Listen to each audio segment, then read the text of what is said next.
प्रश्न में 6 व्यक्ति ए, बी, सी, डी और ई एक पंक्ति में दक्षिण की ओर मुँह करके बैठे हैं। किधर? तो बोलो दक्षिण की तरफ। दक्षिण की तरफ मुँह करके बैठे हैं। प्रश्न कह रहा है कि ए जो है ई के बाएँ तीसरा है। पहली बात तो ये है 1, 2, 3, 4, 5, 6 गो व्यक्ति बैठा है। किधर बैठा है? तो दक्षिण की तरफ। यानी देखो इधर सब बैठा है 1, 2, 3, 4, 5 और 6।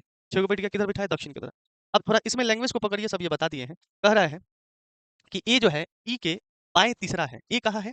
ई के बाएं तीसरा है। तो सबसे पहले बताइए कि ई अगर बैठ रहा है तो उसका बायां कौन होगा? तो बायां आपको मैंने अभी बताया है कि अगर दक्षिण की तरफ बैठिएगा तो दायां ये होगा, बायां ये होगा। आप कहोगे लिपापोती सर कर दिए, आप टेंशन मत लीजिए। आप पढ़ाइए ना, हम लोग भूल के ना दिखा देंगे तो जो कहिए सो। इधर दायां वाला, इधर क्या होगा? बायां वाला होगा। तो ई अगर कहीं पे भी बैठ रहा है साथियों, तो ए के सीधा कह रहा है ना कि ए ई के बाएं तीसरा है, यानी पहला दूसरा तीसरा। तो ऑब्वियसली बात है कि ए यहाँ होगा और प्यारे बच्चों ई यहाँ होगा। किसी को कोई दिक्कत परेशानी?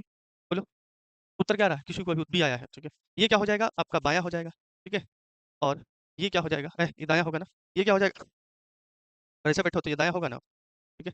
और ये क्या हो जाएगा? बायां हो जाएगा। तो ये चीज अभी हम लोग यहाँ पे पढ़े थे, कोई दिक्कत नहीं है। अब ध्यान से देखो, कह रहा है कि ए जो है ई के बाएं तीसरा है। ई के बाएं तीसरा कौन है? बाएं तीसरा 1, 2, 3, ठीक है, खत्म। आगे देखते हैं। आगे कह रहा है जो दाईं छोर पर बैठा है, कौन बैठा है? तो दाईं छोर पे ए बैठा है, ठीक है, बात तो सही है ना। आगे बढ़ते हैं। कह रहा है डी ना तो ए ना ही ई का पड़ोसी है, यानी डी जो है ना ए का पड़ोसी है और ना ही डी किसका? ई का पड़ोसी है। तो डी ना यहाँ बैठेगा और ना यहाँ बैठेगा, तो इसका मतलब डी यहाँ बैठेगा, बात खत्म। डी अगर यहाँ बैठेगा तो ए का पड़ोसी हो जाता।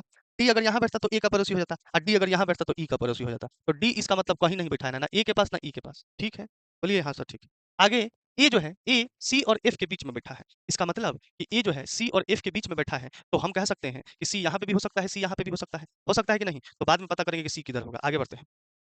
डी जो है एफ का पड़ोसी है, इसका मतलब फिक्स हो गया कि डी जो है एफ का पड़ोसी है, तो डी यहाँ पे बैठेगा। आगे बढ़िए। ए सी और एफ के बीच में कहानी खत्म, सब कहानी खत्म। ए सी और एफ के बीच यहाँ रख दो, बच गया, बी यहाँ रख दो अपने मन से। अब उत्तर बताओ, ठीक है। दाएं से तीसरा स्थान पर कौन है? तो दाएं से तीसरा स्थान पे देखिएगा ना, पहला दूसरा तीसरा। तो दाएं से तीसरा स्थान पे कौन है? तो दाएं से तीसरा स्थान पे साथियों बोलो कि एफ है, ठीक है, एफ है। तो दाएं से तीसरा स्थान पे पहला दूसरा तीसरा, ठीक है। पहला दूसरा तीसरा गलत हो गया, कहाँ पे गलत हो गया जी?